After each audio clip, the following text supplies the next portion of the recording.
জাহাঙ্গীরনগর বিশ্ববিদ্যালয়ে এক ছাত্রীকে ধর্ষণ চেষ্টার অভিযোগকে কেন্দ্র করে উত্তাল হয়ে উঠেছে ক্যাম্পাস। অভিযোগ রয়েছে, গত মঙ্গলবার রাতে বিশ্ববিদ্যালয়ের এক ছাত্রী ধর্ষণ চেষ্টার শিকার হন। এই ঘটনার প্রতিবাদে বুধবার ১৩ মে রাত 10:30টার দিকে বিশ্ববিদ্যালয়ের নারী শিক্ষার্থীরা বিক্ষোভ মিছিল বের করেন। পরে এতে কয়েক হাজার শিক্ষার্থী অংশ নেন। প্রতিবাদ মিছিলটি বিশ্ববিদ্যালয়ের বিভিন্ন সড়ক প্রদক্ষিণ করে। এ সময় শিক্ষার্থীরা দ্রুত বিচার, নিরাপদ ক্যাম্পাস এবং দোষীদের দৃষ্টান্তমূলক শাস্তির দাবিতে বিভিন্ন স্লোগান দেন। আন্দোলনরত শিক্ষার্থীরা বলেন, ক্যাম্পাসে নারী শিক্ষার্থীদের নিরাপত্তা নিশ্চিত করতে প্রশাসনকে কার্যকর পদক্ষেপ নিতে হবে। ঘটনার প্রতিবাদে সামাজিক যোগাযোগ মাধ্যমেও ব্যাপক প্রতিক্রিয়া দেখা গেছে। শিক্ষার্থীদের দাবি, ঘটনার সুষ্ঠু তদন্তের মাধ্যমে জড়িতদের দ্রুত আইনের আওতায় আনতে হবে।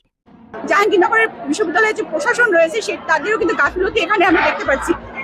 যদি এটা নাই থাকে তাহলে আমাদের বিশ্ববিদ্যালয়ের মধ্যে এই ধরনের কোনো সমস্যার মুখোমুখি আমাদের হতে হতো না। আমাদের প্রত্যাশা, আমাদের দাবি একটাই, আমরা নিরাপদ ক্যাম্পাস চাই। প্রশাসনের এখানে পুরোপুরি ভূমিকা রাখতে হবে নিরাপত্তা নিশ্চিতকরণের ক্ষেত্রে। এই ঘটনার সুরাহা যদি না হয়, বিগত সময়ে যে কয়টা বুলিং ঘটেছে, নিপীড়নের ঘটনা ঘটেছে, সেগুলো যদি সুরাহা না হয়, এই প্রশাসন কোনোভাবেই এই দায়িত্বে থাকতে পারেন না। ইতিমধ্যে উনি যেই বক্তব্য দিয়েছেন, যে উনি বলেছেন